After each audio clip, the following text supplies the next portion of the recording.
Industrial ફેરમાં ભારતીય railway લઈ રહી છે પ્રથમવાર ભાગ. રાજકોટમાં યોજાયેલી ઇન્ડિયા ઇન્ડસ્ટ્રીયલ ફેરમાં ભારતીય રેલવે પ્રથમવાર ભાગ લઈ રહી છે, જે રેલવે ક્ષેત્રમાં મહત્વપૂર્ણ પ્રગતિ દર્શાવે છે. આ પ્રસંગે ભારતીય રેલવે દ્વારા એક વિશાળ ડોમ સ્થાપિત કરવામાં આવ્યો છે, જેમાં રેલવેના 18 યુનિટો દ્વારા વિવિધ પ્રદર્શન કરવામાં આવી રહ્યા છે. અદ્યતન ટેકનોલોજીથી સજ્જ ટ્રેનના મોડેલ્સ, જે રેલવેના ભવિષ્યની દિશાને દર્શાવે છે. રેલવેના વિવિધ સામગ્રી અને સાધનોનું પ્રદર્શન, જે રેલવેના કાર્યક્ષમતા અને સુરક્ષાને વધારવામાં મદદરૂપ છે. મુસાફરો માટેની નવી સુવિધાઓ અને સેવાઓ જેમ કે આરામદાયક સીટિંગ, વાઈફાઈ અને અન્ય આધુનિક સુવિધાઓ. રાજકોટ મેન્યુફેક્ચરિંગ હબ છે અને અહીં રેલવે સંબંધિત વિવિધ ઉત્પાદનો અને સેવાઓનું ઉત્પાદન થાય છે.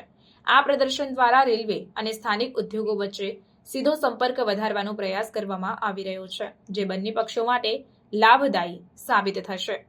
મેળામાં ભારતીય રેલવેના ડોમને સારો પ્રતિસાદ મળી રહ્યો છે અને મુલાકાતીઓ રેલવેના પ્રદર્શનની ખૂબ પ્રશંસા કરી રહ્યા છે.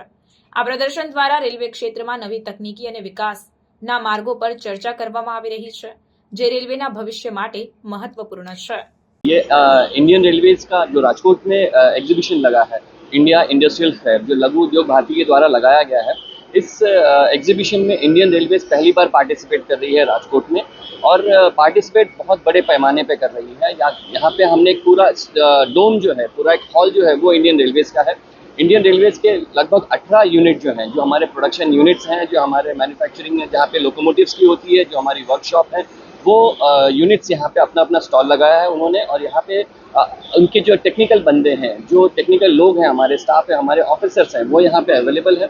और हम जो प्रोडक्ट्स हमें रिक्वायरमेंट है, जिन प्रोडक्ट्स की जो हम मैन्युफैक्चर कर रहे हैं, उसमें जो पार्ट्स लगते हैं, उसका भी डिस्प्ले हमने यहाँ किया हुआ है, ताकि यहाँ पे जो राजकोट जो मैन्युफैक्चरिंग हब माना जाता है, जहाँ पे पार्ट्स बनाए जाते हैं, वहाँ पे मैन्युफैक्चरर्स जो हैं, जो MSME हैं, उद्योगपति हैं, वो यहाँ पे आएंगे, वो हमसे इंटरेक्ट करेंगे, वो जानेंगे कि रेलवे की रिक्वायरमेंट क्या है, कौन कौन सी चीज़ें रेलवे को लगती हैं, और उन पार्ट्स को अगर उनमें पोटेंशियल है, या हो सकता है वो पहले से बना रहे हों उनके पास, या हो सकता है पोटेंशियल हो, बना सकते हैं, कैपेसिटी है, तो वो हमसे कनेक्ट होंगे. वो ये जानेंगे कि ये रेलवे को अगर प्रोवाइड करना है तो हमें अपने प्रोडक्शन को किस तरह से बढ़ाना पड़ेगा, किस तरह का उनको मॉडिफिकेशंस करने पड़ेंगे, ताकि वो हमारे स्टैंडर्ड्स के प्रोडक्ट्स बनाएं जो हमें लगते हैं, और उसको वो हमें सप्लाई कर सकें. यहाँ पे हमारा RDSO का भी स्टॉल है, जहाँ पे वो समझ सकते हैं कि जो रेलवे के स्टैंडर्ड्स हैं उसको मीट करने के लिए और रजिस्ट्रेशन करने के लिए उन्हें क्या करना पड़ेगा, कैसे उनको अपने प्रोडक्ट्स यहाँ पे उसके मैच करने पड़ेंगे, और फिर उसके बाद कैसे वो अपने वेंडर रजिस्ट्रेशन करा सकते हैं.